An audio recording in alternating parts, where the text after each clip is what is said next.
Assalamualaikum warahmatullahi wabarakatuh. Waalaikumsalam. Selamat pagi Bapak. Sehat Bapak? Alhamdulillah sehat. Pak Asar gimana sehatnya? Alhamdulillah Sehat juga kabarnya? Iya Bapak. Alhamdulillah. Terima kasih Bapak. Sehat. Hari ini Bapak bisa meluangkan waktu buat saya dalam berdiskusi sedikit Bapak terkait tugas saya sebagai salah satu seorang guru penggerak angkatan 10 Ya. di tugas 3.1 terkait dengan bagaimana sih menjadi seorang pemimpin dalam mengambil sebuah keputusan. Ada beberapa hal Bapak yang ingin saya tanyakan. Yang pertama Bapak, jika Bapak dihadapkan dengan dua buah masalah yang sama-sama benar, bagaimana Bapak menanggapi hal itu? Oh ya. Jadi ini bahasa. Jadi tentunya kita pasti ada ya masalah-masalah yang seperti itu. Ya. Tentunya kita pertama harus menganalisis datanya lebih dahulu. Tentunya saya mencari sumber-sumber informasi yang jelas. Tentunya kepada pelakunya kita panggil terpisah. Ya. Kalau terpisah, setelah itu kita cari saksi, setelah itu baru kita kumpulkan bersama ya untuk bisa menyelesaikan masalah apa yang sudah terjadi. Jadi nggak bisa kita ponis satu orang, tentunya nggak bisa. Jadi perlu adanya suatu analisa observasi awal terlebih dahulu. Kemudian yang kedua Bapak, langkah-langkah atau prosedur apa yang biasanya Bapak ambil ketika dihadapkan dengan masalah tersebut? Oh ya, tentunya satu seperti tadi di awal kita menganalisis data untuk mengobservasi terlebih dahulu. Ya. Yang kedua kita ajak komunikasi mereka yang misalkan si A dan si B. Terus yang ketiga juga kita mencari mungkin ada saksi. Ya. Yang keempat kita ajak musyawarah bersama pimpinan. Ya. Setelah itu baru kita mengambil keputusan yang terbaik untuk mereka. Kira-kira hal apa saja yang selama ini Bapak anggap efektif dalam mengambil sebuah keputusan seperti yang Bapak? Tentunya yang paling efektif adalah musyawarah untuk mufakat. Ya. Jadi komunikasi, ya, itu yang perlu kita sampaikan. Tentunya dengan hati, ya. Tidak bisa hanya kita lakukan dengan kebijakan hanya cuma sekedar dengan pulpen yang mentang-mentang enggak seperti itu. Ya. Tapi tentunya kita dengan komunikasi yang dengan perasaan. Saya yakin kalau semua manusia itu diajak bicara dengan baik, ibaratnya dimanusiakan ya, itu pasti tersedia ya, dan mesti mereka akan juga kita punya hati yang lunak ya, pasti untuk mengambil keputusan itu akan jadinya indah dan itu bersama-sama. Selanjutnya Bapak, apakah Bapak memiliki waktu yang luang dalam mengambil sebuah keputusan tersebut? Oh siap. Jadi kita memang waktu bukan kita terjadwal tapi di saat ada dihadapkan masalah yang harus diselesaikan, tentunya harus dengan cepat. Ya. Selain cepat, kita harus mencari tepat.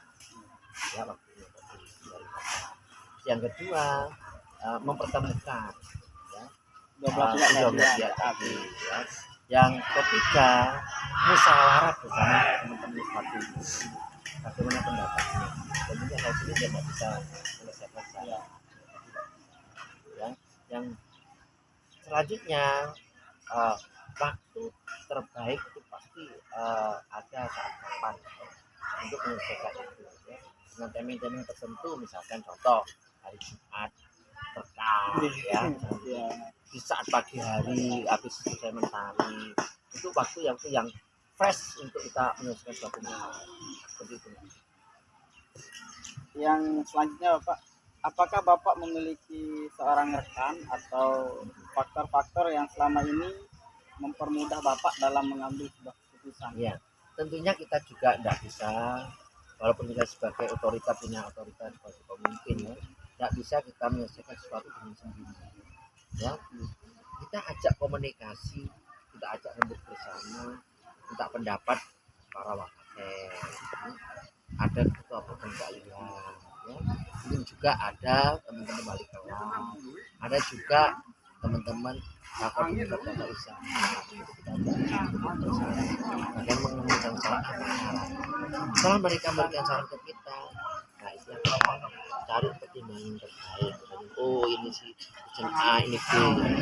Yang biasanya terakhir juga kadang saya minta saran kuat misalnya itu gimana pendapatnya, punya masalah begini. Yang kedua, kalau itu menyangkut misalkan dengan komite suka juga lebih baik ya. Kadang juga minta pendapat untuk lebih krusial lagi, kadang ke atasan kita, misalkan ke Pak KCD atau seperti itu, atau pengawas pembina. Jadi kita tidak punya orang spesialis untuk membisik ke bantu ini tidak bisa, tapi ini ada komunikasi secara kolektif kolegial. Akhirnya kesimpulan Bapak, dalam Bapak menemukan sebuah masalah tersebut, kira-kira pelajaran apa yang Bapak petik dari hikmah yang dapat Bapak ambil dari kasus tersebut? Hikmahnya kalau menurut saya, semua orang kalau punya masalah seperti apapun, tapi kalau kita ajak bicara dengan perasaan, dengan hati, pasti mereka akan pulih. Jangan kita segan untuk minta tolong, dan itu selesai dengan terima kasih. Itu selama ini yang saya lakukan, artinya pendekatan secara individu persuasif dari hati ke hati, itu yang akan cepat menyelesaikan masalah. Terima kasih Bapak Begitu. atas waktunya. Ya, siap. Tentunya juga kita berlandaskan pada aturannya. Nggak bisa kita mau bisa orang tok tapi aturannya nggak dipakai. Tentunya dengan aturan-aturan yang ada juga. Ya. Itu saja mungkin Bapak. Siap. Terima kasih. Terima kasih banyak, sukses selalu semoga lancar dalam melaksanakan ikut guru penggerak. Amin. Terima kasih. Assalamualaikum warahmatullahi wabarakatuh. Waalaikumsalam. Sukses.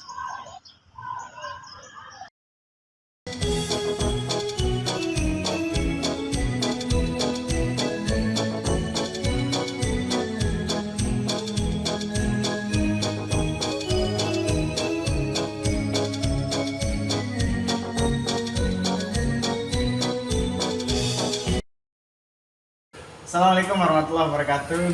Waalaikumsalam warahmatullahi wabarakatuh. Piye kabare Mas? Alhamdulillah baik Ustaz.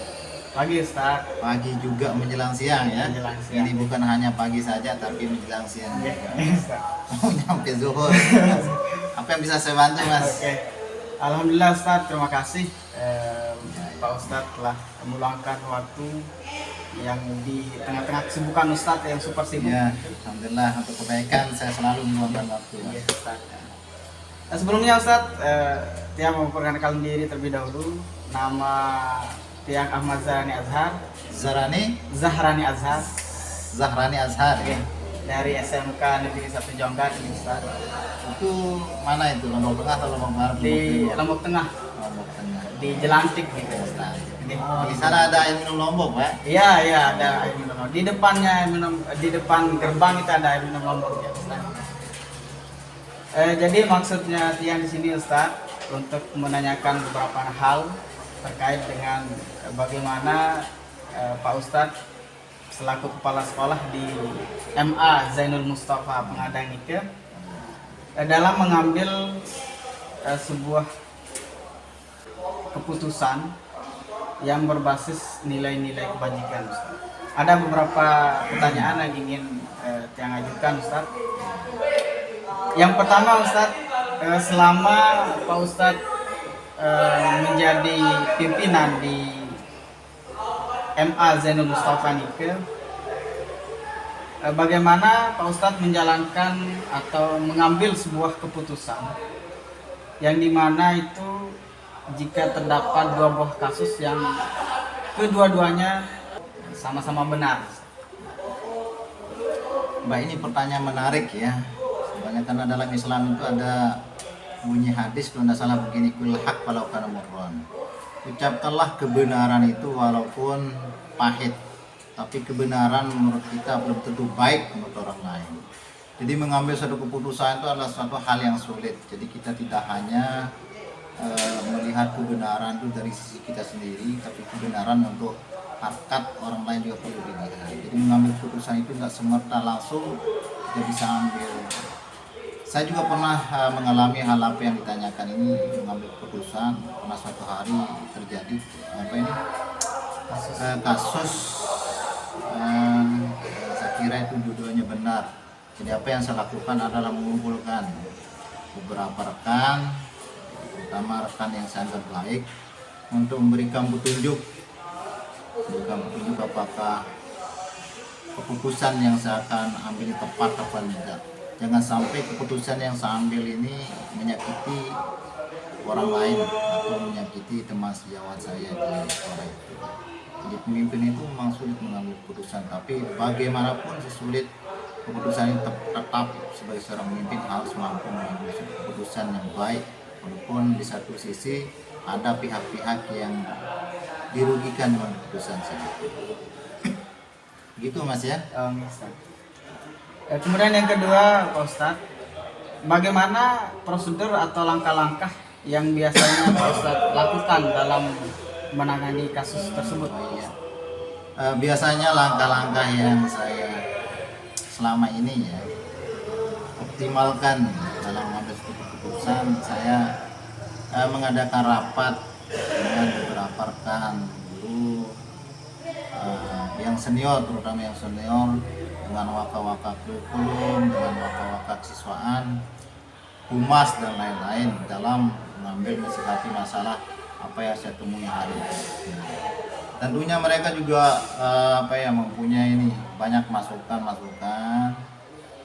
saran untuk bisa menjadi bahan pemikiran untuk mencetuskan keputusan yang menurut saya penting, dan sampai apa yang saya putuskan ini juga menjadi dilema untuk saya nanti ke depannya menjadi kepala sekolah di tempat saya waktu itu menjadi kepala sekolah, ya ini M. Azani Mustafa.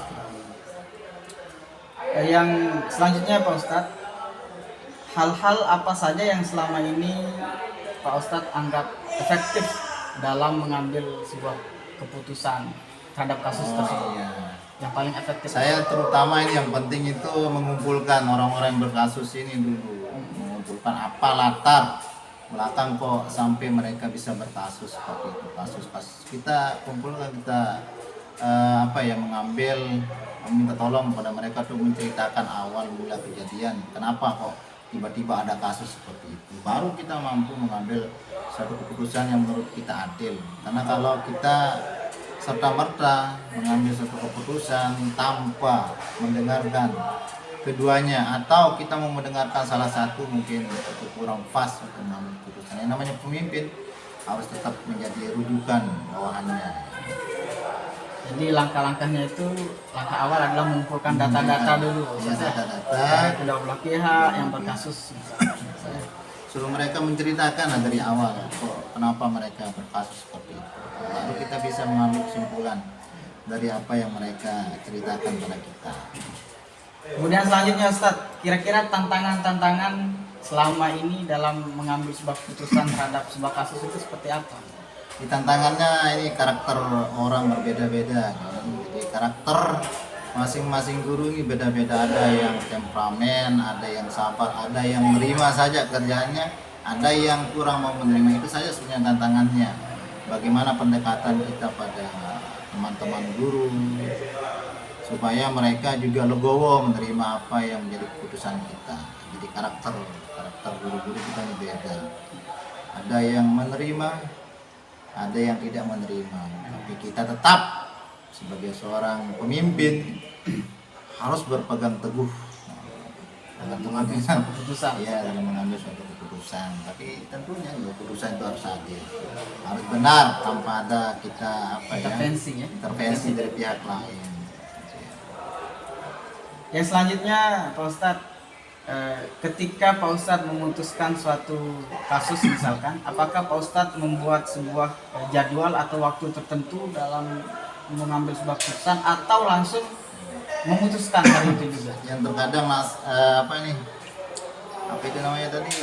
masalah pada kasus. Ya. Terkadang kasus itu tidak kita tahu kapan kejadiannya, bisa saja tiba-tiba kan. ada model kasus yang membutuhkan penanganan cepat, ada juga kasus yang kita memang dikasih waktu untuk berpikir, untuk menentukan, untuk memberikan keputusan tentang kasus itu. Kalau kasus-kasus biasa, misalnya kasus di sekolahan itu ada anak merokok, karena di sana sudah ada peraturan-peraturan, bisa kita langsung memberikan keputusan. Tapi ada terkadang kasus-kasus yang kita memang nggak pernah lihat, nggak tahu, itu perlu kita pikirkan juga kebenarannya. Apakah karena terkadang orang bercerita tentang satu kasus lantaran dia benci pada seorang, kemudian memfitnah, ini juga perlu kita pikirkan. Jangan sampai apa yang kita putuskan itu menjadi masalah untuk saya nanti selaku kepala sekolah. Kemudian yang keenam, Ustaz, ini terkait dengan faktor-faktor apa saja, atau apakah Pak Ustadz memiliki seorang kawan di belakangnya ketika atau untuk mempermudah Pak Ustadz dalam pengambilan keputusan? Oh ya, tentu ada, karena kita ini makhluk sosial, makhluk yang selalu membutuhkan orang lain di samping kita. Itu memang fitrah kita sebagai manusia. Kalau saya sebagai kepala sekolah, tentu ada bawahan saya, ada waka-waka yang setiap hari bisa membantu pekerjaan, bisa mencarikan solusi terhadap apa yang menjadi beban dan masalah di sekolah itu tentunya. Ya, waka-waka ada waka kurikulum, waka siswaan yang bisa kita sharing-sharing dengan mereka untuk menuntaskan masalah apapun di sekolah itu. Karena setiap masalah pasti ada jalan keluarnya. Gitu.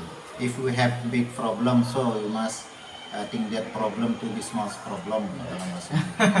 Kalau engkau mempunyai masalah sebesar apapun, maka jadikanlah masalah itu seperti masalah yang paling kecil yang kau hadapi. Itu Mas ya. Memang kita ini bergelut dengan masalah, terutama apalagi kalau jadi pemimpin itu perlu ra'in, perlu mas'ulun an ra'iyatihi. Setiap kalian itu adalah pemimpin, dan pemimpin pasti akan ditanya tentang pimpinannya nanti di akhirat, bukan hanya di dunia tapi di akhirat lebih. Yang terakhir ini Ustaz, pertanyaan terakhir nih Ustaz. Oh iya. Kira-kira dalam sebuah kasus yang Pak Ustadz ambil keputusan di dalamnya, kira-kira apa pembelajaran yang dapat Pak Ustadz petik dari sebuah kasus yang Pak Ustadz tangani?